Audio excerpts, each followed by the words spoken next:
जय श्री कृष्णा। नून प्रणाम मित्रों।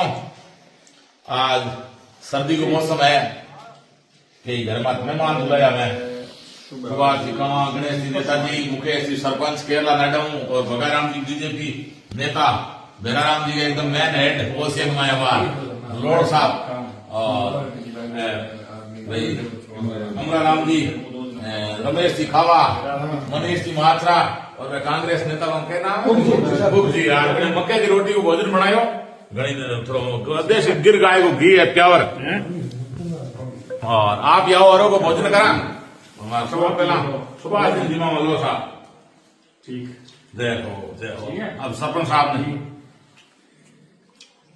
बगराम जी ने अमृत साहब बहुत बड़ो भाव है वास्तव में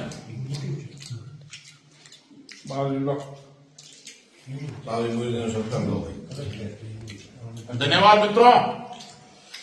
और उनका ज्योतिष पेज को फॉलो करें और शेयर करें। आपको धन्यवाद।